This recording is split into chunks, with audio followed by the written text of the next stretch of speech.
It's a story about men and women bravely beating their souls against the storm, the heat, the impoverished condition that they were born into, raised into, with very little hope that anchors them in each twilight of every day.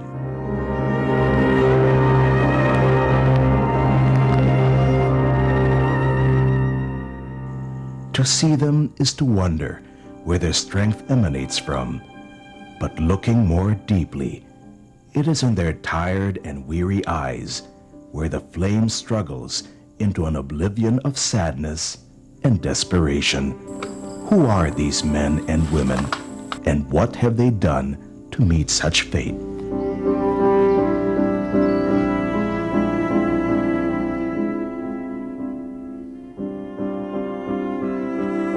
One-third of our population, or about 20 million Filipinos, are coconut farmers.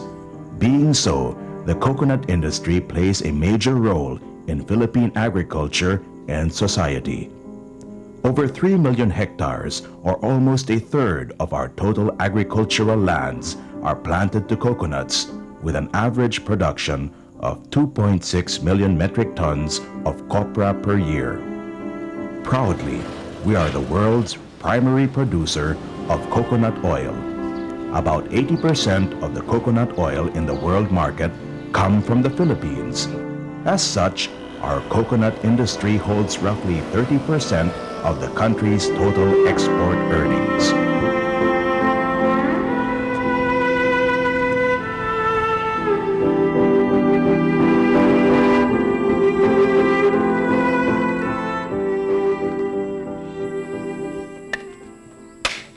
The third biggest dollar earner, earning $1 billion in 1996 for the Philippine economy.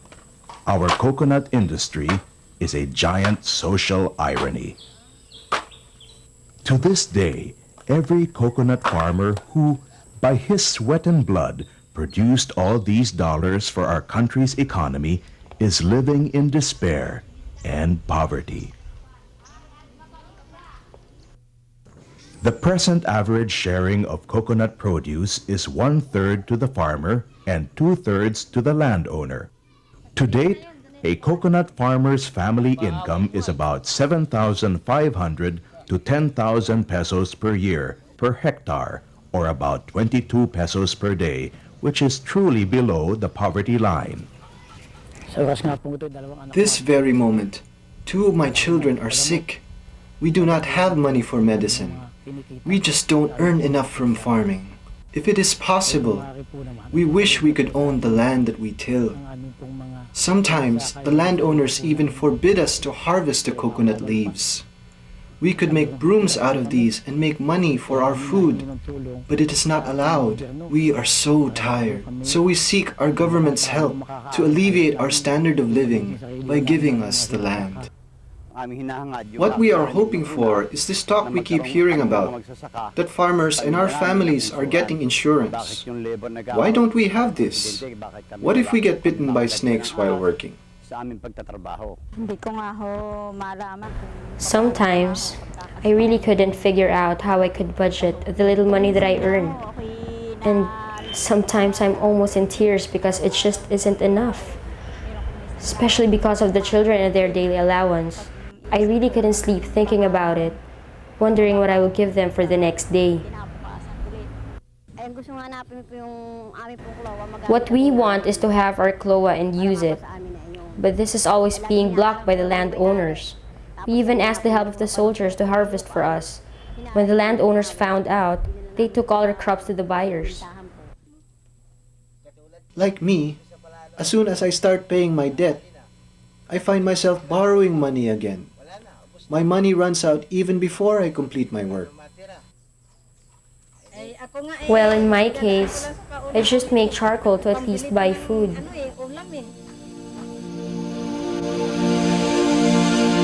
When will the coconut farmer ever own the land that he tills and be able to produce more than his family's basic need for 3 meals each day? Is he conscious of what is going on in his community and in his country? Is he doing anything about it? Did he ever ask when the cocoa land conversion and massive cocoa tree cutting will stop? Is he aware how gigantic his cocoa levy has grown? Have we ever heard him speak of his hopes and dreams?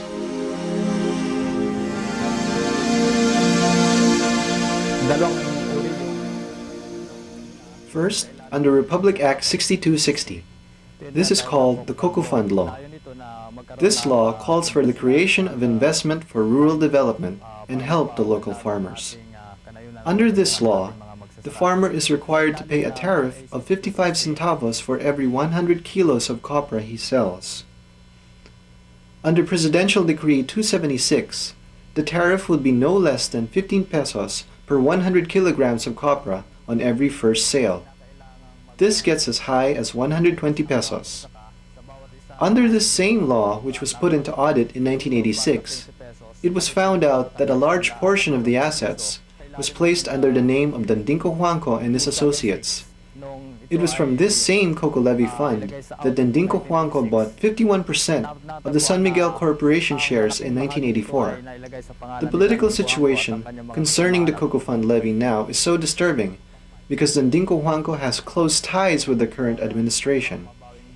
So I believe that now, more than ever, there is a need for people to exert a stronger effort in the campaign to recover these funds, for the sake of the small coconut farmers who are immersed in poverty and in the brink of starvation in Mindanao and in other parts of the country.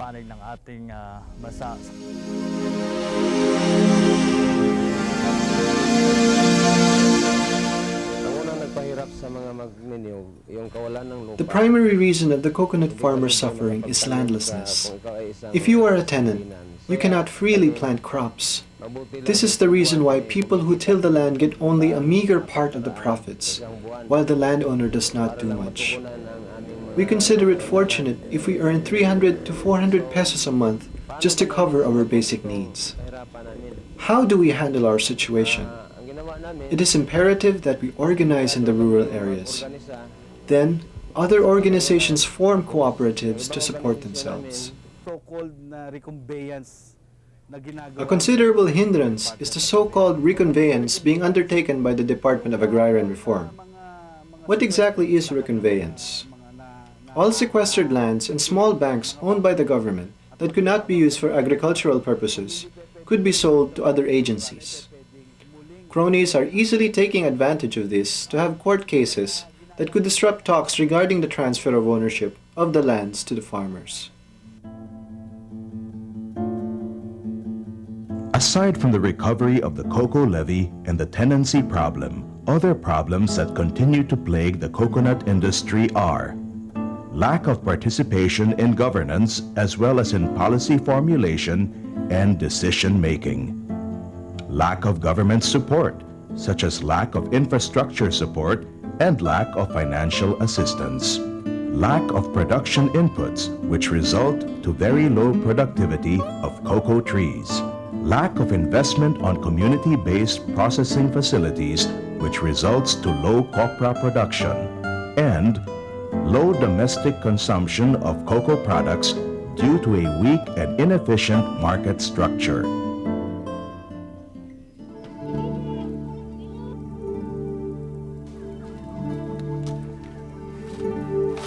Cocoa levy funds amounting to over 100 billion pesos must be recovered and be declared as public funds for the small cocoa farmers.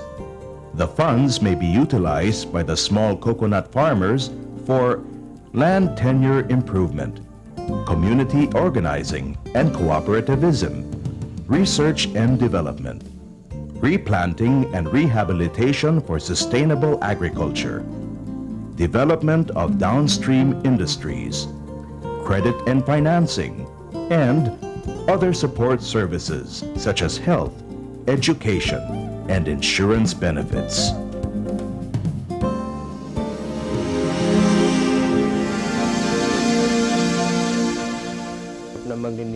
We, the leaders, hardly stay with our families. We are usually away. We spend only about 10% of our time with them. Our wives have learned to find some form of livelihood to compensate for our absence. Now, in regards to our organization, how can we sustain a group without the appropriate funds? We try to make sacrifices. We walk to our meetings just so we can attend them. At least, we help in a way in promoting our organization. Pakisama members are very active in forming coalitions with various groups. And there are even plans of radio hopping in different provinces for the local media to float the issue of the Coco levy and enlighten the people on the issue. With regards to agrarian reform, during our meeting with Secretary Boy Morales, we were asking him to prioritize first coconut areas or private agricultural land. Representation is important. If the government recognizes the farmer and the poor, they should be represented in all agencies. This way, the dream of empowering the masses will be realized.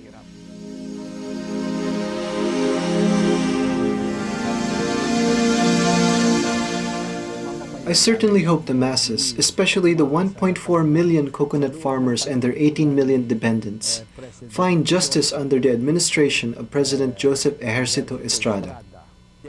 If ever they come up with a settlement between the Cojuangco Group, the government, and the coconut farmers about the Coco levy assets, I hope they realize that it was the coconut farmer who painfully contributed to the fund.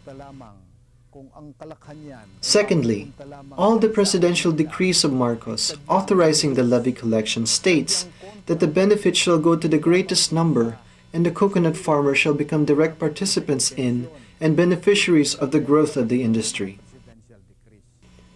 If the lion's share goes to one or a few, this deviates and even contradicts not only the spirit and intention, but the very definition of the presidential decrees. To this day, the coconut farmer expects a lot from the Estrada administration, because it is also the president's commitment to the millions of his countrymen who believe in him and are counting on him. It is really his commitment, his mission, his goal to alleviate the condition of the disadvantaged sector, especially the poor coconut farmers.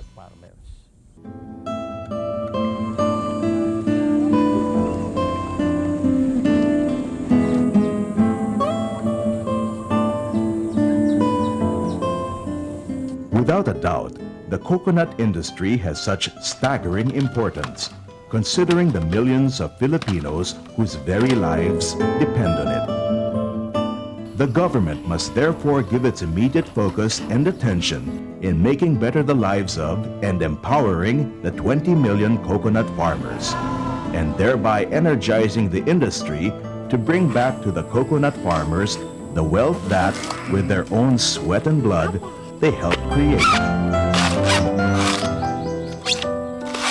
One day, we hope to see them aglow in their smile, because they are secure and contented, because their family has more than their basic need of 3 meals each day, because they are already capable of sending their children to college, as they continue to till the land that they already own.